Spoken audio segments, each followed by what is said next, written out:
chair she sat in, like a burnished throne, glowed on the marble, where the glass, held up by standards wrought with fruited vines, from which a golden Cupidon peeped out. Another hid his eyes behind his wing, doubled the flames of 7-branched candelabra, reflecting light upon the table as the glitter of her jewels rose to meet it. From satin cases poured in rich profusion, in vials of ivory and colored glass, unstoppered lurked her strange synthetic perfumes, unguent, powdered or liquid, troubled, confused, and drowned the senses and odors, stirred by the air that freshened from the window. These ascended, enfattening the prolonged candle flames, flung their smoke into the lackey area, stirring the pattern on the coffered ceiling. Huge seawood, fed with copper, burnt green and orange, framed by the colored stone, in which sad light a carved dolphin swam.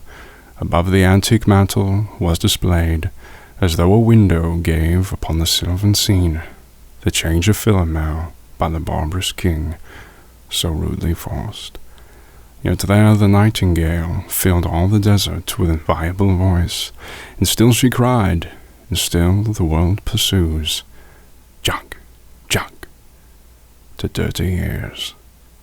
And other withered stumps of time were told upon the walls. Staring forms leaned out, leaning, hushing the room enclosed. Footsteps shuffled on the stair. Under the firelight, under the brush, her hair, spread out in fiery points, glowed into words, then would be savagely still. My nerves are bad tonight. Yes, bad. Stay with me. Speak to me. Why do you never speak? Speak! What are you thinking of? What thinking? What? I never know what you are thinking. Think! I think we're in Rat's Alley, where the dead men lost their bones. What is that noise? The wind under the door. What is that noise now? What is the wind doing? Nothing again. Nothing. Do you know nothing? Do you see nothing? Do you remember nothing? I remember. Those are pearls that were his eyes.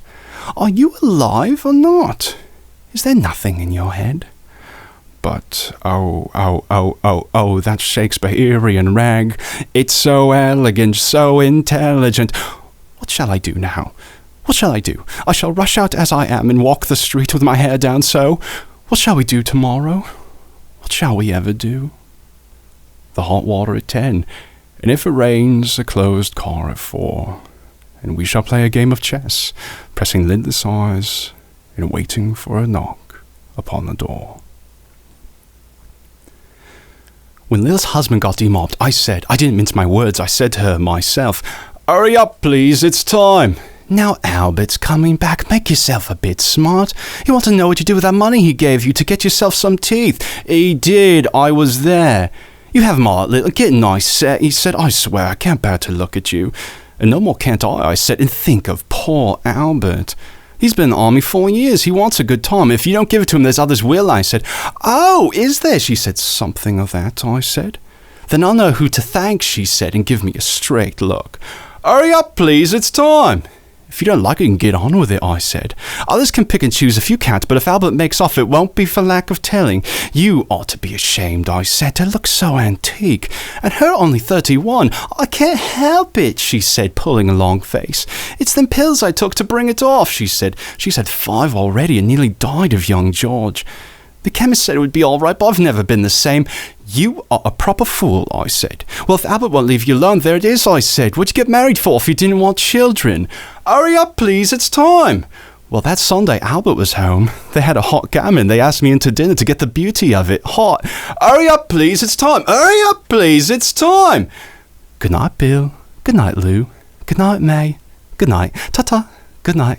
Good night. Good night, ladies. Good night. Sweet ladies, good night, good night.